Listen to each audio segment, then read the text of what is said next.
Hello learners, Dr. Paul here with a video summary for Unit 7.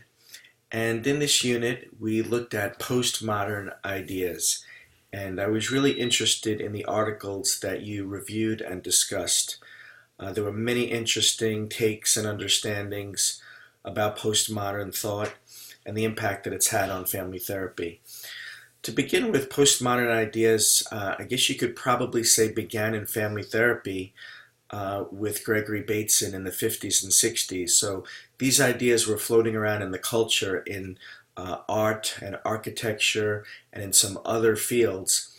But probably in the 50s and 60s, they began to sprinkle into the family therapy field with Bateson's writings. And then much more formally, the ideas kind of hit the masses in family therapy in the 80s and 90s.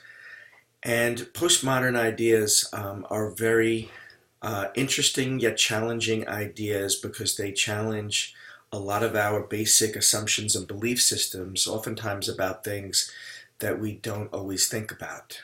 And so it brings some of our underlying assumptions about how we make sense of life in the world and our place in the world to light. So, an important idea is this idea that there really is no ultimate truth, and that idea that there is an ultimate truth underscores much of our waking life. And so it really is skeptical of grand narratives or totalitarian ideas about how to make sense of the world. So for our field, what that means is a theory like psychoanalysis or behaviorism that sort of lay out an entire world of concepts of which people sort of fit into. Postmodern ideas are very contrary to that in that they don't believe that we should reduce our world to a set of ideas that fits for everybody. And so we have these sort of grand theories in politics, in religion, and certainly in psychotherapy. And so postmodernism is kind of meta to those theories and getting us to look at the different ways that we construct our world of experience, which in psychotherapy obviously is very important. So typically we think about, what's a theory that we could apply to therapy that can inform the work that we do and to help us decide what it is that we say and do in therapy.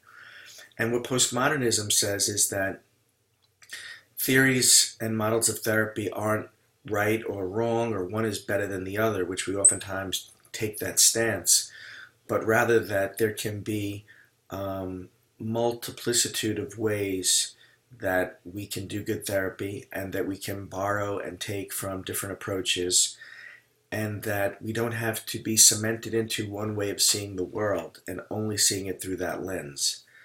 So it can be an unsettling thing to start to embrace postmodernism in your own life and certainly in your work as a helper, because it does turn a lot of basic assumptions upside down. So for example, most postmodern informed therapists would agree that reality is constructed and not something that we discover. They would also agree that it makes sense for maybe a therapist not to be an expert all the time, and for clients' expertise to be privileged in therapy. It makes sense not to search for labels for people, which for many family therapists, that's not a new idea, but for most of mainstream mental health, the first step in good therapy is to figure out what label belongs on a person. And most postmodern informed therapists would see those labels as constraining and in many ways oppressive. So we're kind of throwing out some of the tried and true aspects of our field that we owe to the medical model, which is first we diagnose and assess people, and then we figure out how they need to be fixed. And so postmodernism looks at the therapeutic encounter very differently. There's a major shift in emphasis then, again, from diagnosing, labeling, fixing people to a more language-based conversational domain where reality is constructed rather than discovered. And the idea being that there are multiple versions of reality. So as you're interviewing a family, for example, If you're interviewing a family of five, you potentially have five different realities of what life is in this family. And people are, in different positions in the family. They're in different ages, and they have different machinery in which to encounter their family. And so that all makes for a challenge to this idea that, if you grow up in a family, you all have the same experience. Or if we encounter a family in therapy as therapists, that we will all encounter them the same way. We can experience reality from multiple perspectives.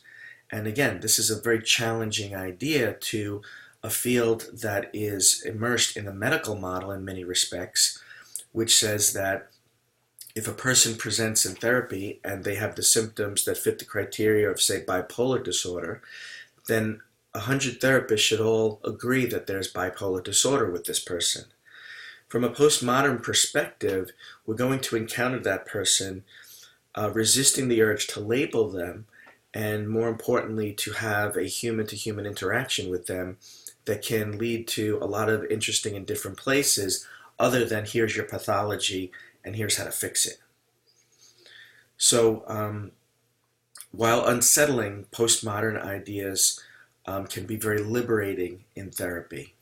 And at the very least, it gets us to question some of our accepted assumptions and practices, which we can trace to the medical model. So I would encourage you, if you're interested in postmodern ideas, to continue reading about them. I think you can get a lot out of it. I think some of the very interesting critiques that sometimes people have about postmodern ideas, because they are very groundbreaking ideas when you first encounter them, is that sort of an anything goes mentality is okay with postmodernism, and that there's no ethical responsibility. But I think that's a misunderstanding of postmodern ideas. They actually require us to act in extremely ethical ways, but at the same time they get us to question dominant discourses that oftentimes we do not question, such as how our society oftentimes is patriarchal in many ways, or that there still exists a lot of white privilege in our culture, or that the Judeo-Christian dominant story is alive and well in a lot of our daily life. And so it gets us to sort of question some of these grand narratives in ways that make our therapy very different. And for me, a much more interesting and exciting way to do therapy, because when I'm not an expert as a therapist, and when I can really go into a therapy session with the idea that I'm going to discover something with my clients, and we're going to actually create something more than discover any one particular thing, but create something together through the questions that I ask, through the statements that I make, the things that we choose to focus on in therapy. These things all go a long way toward shaping the therapeutic session. And to have that freedom to go into people's lives in deeper ways and to connect with them on increasingly deeper levels, while at the same time resisting the urge to label them or change them and fix them, what I typically find is when I go deeply with people into a relationship, they find ways to transform themselves, or the problem that they came in with begins to dissolve on its own, without us having to label it and diagnose it and fix it in some way. And so it's a very exciting way to do therapy, because you're participating with people on a journey where they are figuring their problems out. They are sorting through their lives and their relationships in ways that I don't have to be the expert, and they can own the changes. Probably most importantly, they can own the changes that occur in therapy, but they don't have to attribute it to the brilliance of the therapist or the therapy process. So if you are interested, models of therapy that are postmodern informed, I think Harlene Anderson's Collaborative Therapy is a great book to read. It's simply called Collaborative Therapy. Michael White and David Epstein's narrative therapy work is certainly infused with postmodern ideas.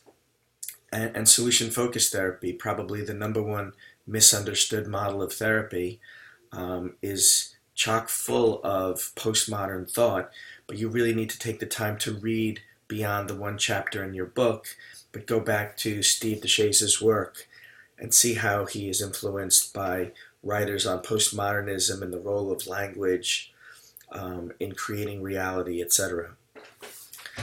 So some good places to start. Paul Watzlawick wrote a book called The Invented Reality, and Watzlawick was a member of the MRI out in Palo Alto, California.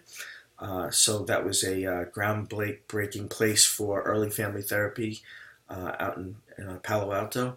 Kenneth Gergen is a social scientist, and he wrote a book called The Saturated Self, which is a fantastic book on postmodernism. And then, as I mentioned earlier, Harley Anderson's Collaborative Therapy. You won't find a bag full of techniques necessarily, but you will find lots of great perspective about how to encounter our role as therapists as well as the clients that we see in therapy. So again, great work this unit in summarizing those articles. At the end of viewing this, possibly just ask another question or list one or two things that maybe stood out for you in what I'm saying or in what you were reading on postmodernism. And I will see you in the next unit.